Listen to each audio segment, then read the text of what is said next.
Hello students, let's look at the next question.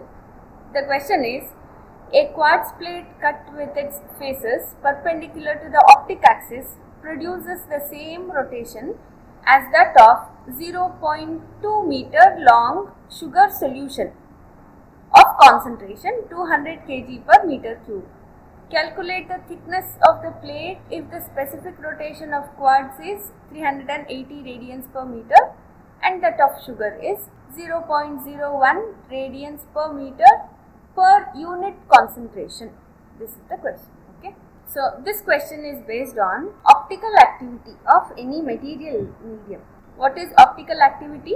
It is the ability of a substance to rotate the plane of polarization of a plane polarized light as the light passes through the medium. So the direction of rotation can be clockwise, in which case it is called as dextrorotatory. If the direction of rotation is counterclockwise, it is called as levorotatory.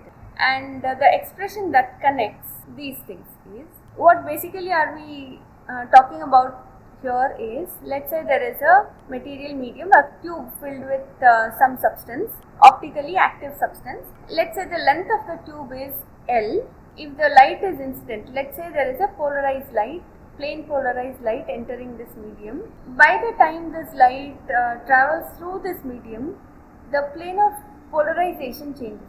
When the light passes through this optically active medium, by the time it comes out of the other end of the tube, its plane of polarization would have changed. So initially it was like this, now it is like this, right? Now what is the angle by which it has been rotated is the question. I repeat the question again. If the path length available for the light is L, the plane of polarization would have rotated by an angle theta. The angle of rotation depends on the path length, angle of rotation depends on the concentration of the liquid. Then if I combine these two things, then theta would be directly proportional to L as well as C.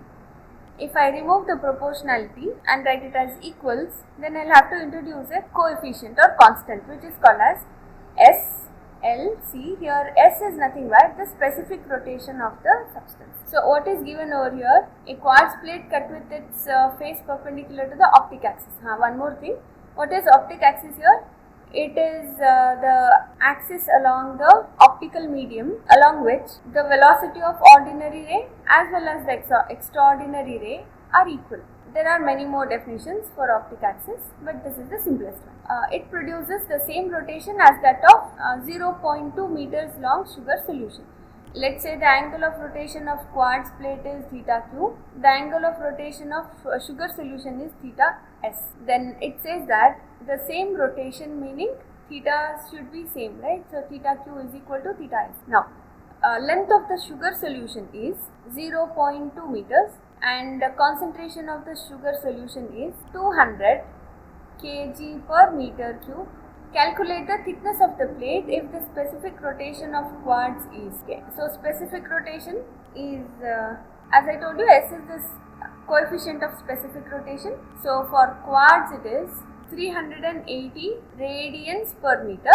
For quartz you can't say the concentration of quartz is this much.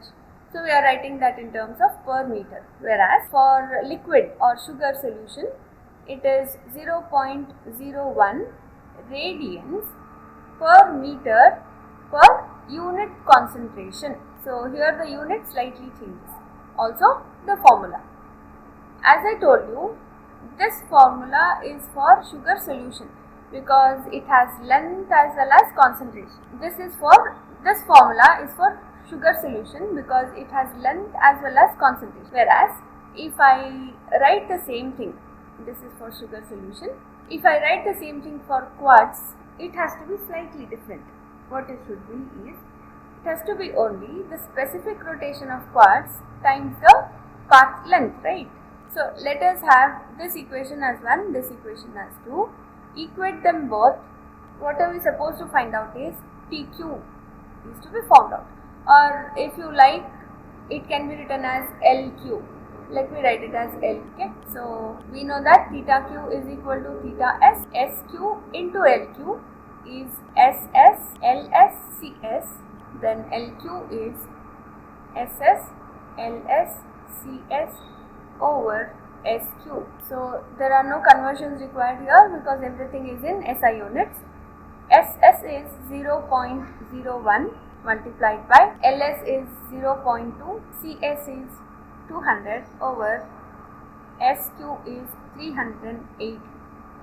So if you simplify this, you will get it as 1.053 into 1.053 into 10 to the minus 3, that is LQ is 1.053 millimeters. These are meters, right? So 10 to the minus 3 is milli, so LQ will be 1.053 millimeters.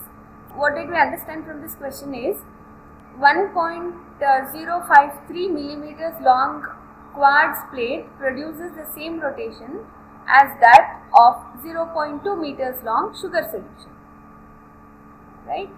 So this is the right answer, and please don't forget to write the units because units carries 1 mark.